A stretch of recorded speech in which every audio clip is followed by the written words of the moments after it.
could literally destroy everything if he's left unchecked. So you had that. Yeah. He was in an issue of Wolverine and the X-Men where he teamed up with Dupe. He's worked for S.H.I.E.L.D. And now he's a private eye in New York, based off the newest series. Which I gotta figure out how he went to, because I'm probably missing something where he transitioned. Is Zdarsky still writing it? Who's writing it now? Well, he doesn't have a book right now. He shows up from time to time in like Squirrel Girl and those type of books. I don't even know where that last series ended. I started getting it like the first 4 or 5, and then I was like, okay. I don't like it that much. So that book, they had found they had found instead of the Infinity Gauntlet, there was the Abundant Glove. And throughout those series, like Howard, he would do that. It was a point where he ended up getting the power Cosmic. It became like Silver Surfer Duck. He worked with Gwenpool for a while to try to get her acclimated to, the 616 universe. He had a resurgence, which I really like that he had a resurgence, but I feel that the stories that were written, like, I was kind of upset that I felt Dr. Bong should have been in there somewhere. Yeah, that's where you get that one reference to, wasn't it? Like Superior Foes or something. You get that one reference to Dr. Bong in the super villain support group. Yeah. A lot of stuff with Squirrel Girl. They hyped up a lot with Howard. There was like Howard variant covers for like every book, which I really enjoyed, and I've got them all. But yeah, well, it's the times are different though too, because like the 70s was such a different when Howard first came on the scene in the 70s. The comics, the way they were even written and what was going on in comics was completely different. It's a different world now. So I guess it's the new world interpretation of Howard that's out these days. And something that they did pinpoint. Now, another thing I really enjoyed was that when Howard hadn't been seen for a while, like I said, those very short, side stories or whatnot. Then they came out with the original Sin story arc. Remember, the Watcher's Eye and all that. Yeah. And they had a series which was like Original Sins, and it was like 3 different stories of different Marvel characters. Yeah, I remember that one. And their sins. And they showed one of Howard where, reading it, you find out that Howard was actually, if he had stayed on Duck World, if he had never been taken through the Nexus, he would have been like the smartest person on Duck World. He would have been like this unfound genius on Duck World. So it kind of shows that Howard, even though he's not on Duck World, he still has this really high IQ, this really huge intelligence, that he sees things people don't. He can understand things people don't. And that's why I think Marvel could utilize him better, because he does have that intellect. I mean, they're pretty much saying on Duck World he would have been almost on the same par as like a Tony Stark or a Reed Richards with his intelligence. And how cool would that be to see, like, Stark or Richards and Howard all standing there trying to figure out, like, some multiversal problem. I mean, I think that would just be great. It would relegate him. It would put him, back in the forefront instead of him being relegated to 2-second cameos in Guardians of the Galaxy, man-children. No, I think it would be cool if they did a Howard movie, but they did it like a period movie and set it in the 70s and did like the original stories, like somehow put a story together with the original. The worst thing about the Howard the Duck movie, so here's some more about the history of Howard when you get all this put in. Howard the Duck was the first theatrically released Marvel film. Before that, everything was a TV movie. Everything was on TV. The Red Browns, My favorite. the Incredible Hulk. Those were all TV movies. Howard was the first Marvel film actually released in theaters. So right there, big thing. And it was produced by George Lucas. Now major failure, to be fair, when it was out. But it's since kind of gained kind of a cult movie. Yeah, it's a cult movie. The worst things about that movie, I will tell you exactly the worst things about that movie. Tim Robbins and the principal from the pedophile principal from Ferris Bueller's Day Off.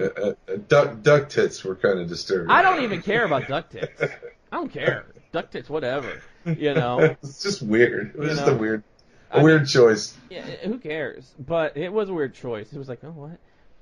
It's like we never even showed tits in any of the comics ever, and all of a sudden there's duck tits. In the magazines they did, though. That is true. That could have been a nod to the scene with Howard and getting it on. Yeah. In addition to the issues of the book, Howard had a magazine, and he had a Sunday comic strip in newspapers like Spider-Man does. And in the magazines could go, I guess, a little more mature than they could the comic books. I mean, Howard and Beverly actually sealed the deal in the Howard magazines. They actually, wink, nudge, nudge, wink, know what I mean? If you can see the video feed of the show, Spin's actually showing the camera the offending panels many times. Wink, nudge, nudge. Know what I mean? Wink, nudge, nudge. And those were actually, I like the magazines because they could go a little more. They could go a little more mature on those. I mean, there was one where they ended up on a duck world and things like that, and did more. All the time, Marvel magazines were badass. Like the Conan ones. Oh man, they were just so violent and brutal. Like I was like, you would get this in the comics. Those were fantastic. Oh god, So the movie. I liked Howard in the movie. I felt he did have his, the Howardness of it. He was surly, he was sarcastic, he hated the fact that he was on this planet, and you can't say Leah Thompson is amazing in anything she does. I love Leah Thompson. I think she's and she owns it. She owns the fact she was in Howard the Duck. When it came to the 25th anniversary, I mean, she had the jacket made, and she came back and she let them use her likeness in the comic book, for the Howard comic. She owns the fact that she was in Howard. She calls herself the First Lady of Marvel because she was literally the first woman in a Marvel movie. Yeah. You got to give her that.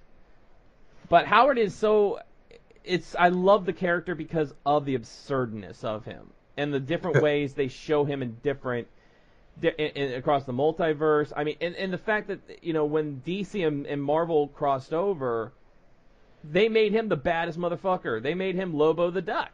They splurged. You could have thought anybody to put Howard with. They put him as Lobo. They put him with fucking the baddest bounty hunter in the galaxy. Yeah. Well, he was Lobo. Well, it was weird because Lobo and Wolverine fought during that. And I would have thought that it would have been a Lobo-Wolverine combo, but they combined Wolverine with Batman. Dark Claw. Yeah, which was cool too. But yeah, and Jubilee was like Robin. Yeah, it was Jubilee and Robin, Spider-Man and Superboy. Captain America, and I think Bruce. It was the Superman and Captain America. There was so many of them. And as we said on this show many times, they missed out on the Man-Thing. Swamp Thing. Instead, it makes me almost wonder if there was some sort of copyright dispute or some legal thing. Well, because that seems like a given, man. That should have been Well, they merged Man Thing with Man Bat to be Bat Thing. Well, yeah, it just seems like it would have been a no-brainer. Yeah. Or at least have them fight. But I guess it is the weirdness of it, though. I wouldn't have said.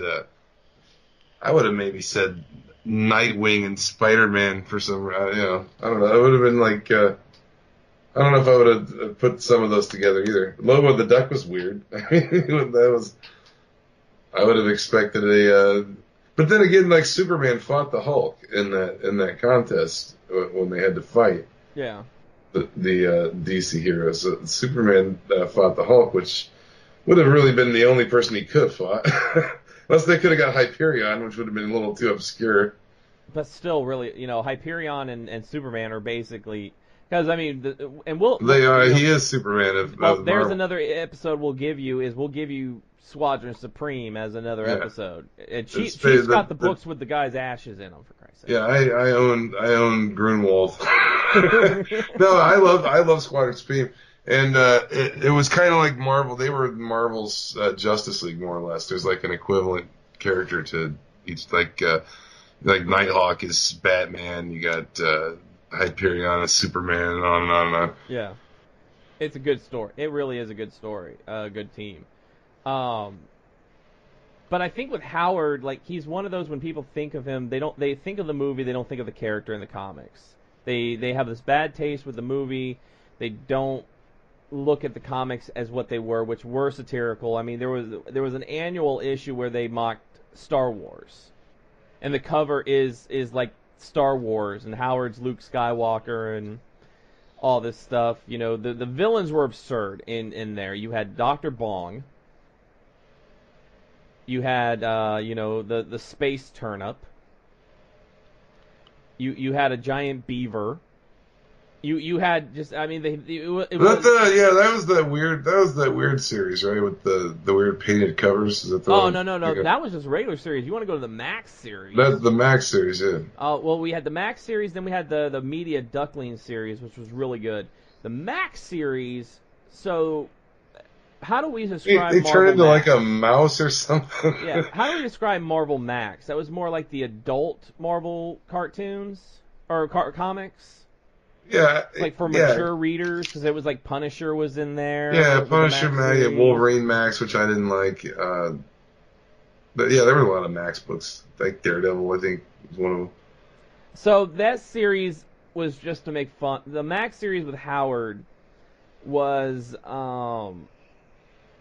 it was really satirizing everything. It satirized so many comic books and different comic imprints and comic things. So Howard he goes from a duck and he turns into a mouse, which was them mocking Mickey Mouse. Which also that book had titties. That book had naked boobs in it. You had Of course. him and he ended up getting he inherited the douche blade, which caused him to grow boobs and armor like Witchblade. So it was the douche blade. Him and Beverly stayed at the boarding house of mystery. And at the end, Howard meets God, or a character claiming to be God. So Howard has met, if you want to go by it, Howard has met God. The only true Marvel character to ever meet God. Yeah, I mean they avoid direct references to Christian mythos at all costs. Yeah. In Marvel and DC, really.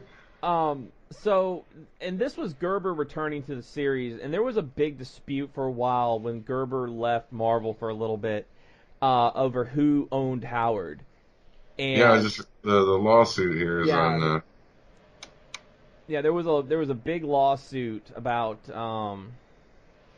Howard to where Gerber created a character called Destroyer Duck instead. Kirby drew it, I think.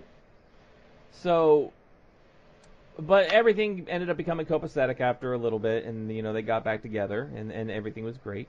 Gerber knew how to write the character. Like you can tell in the first part of Howard in the books where you could tell when Gerber was writing and when it took over by somebody else, it was just a little weird.